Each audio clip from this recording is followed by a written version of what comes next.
Hi, should you find that you need the wheelchair ramps for our venue, you will come to the double closet here and you will find our expandable wheelchair ramps right here in the closet. You can then take those to the outside and lay them down across the steps in order to get your guest into the facility.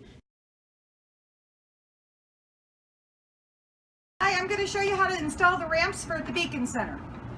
You'll place the part of the ramp that has the pin on the concrete.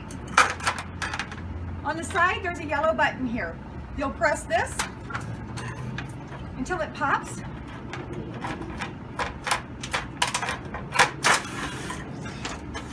Extend it until the button comes out on the side. You can then walk it down the steps, placing it into position, matching the holes up.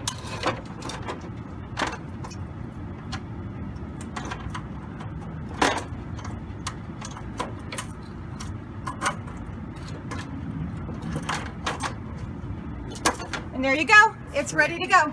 Yep. This side's perfect. You're okay on that side, Louis?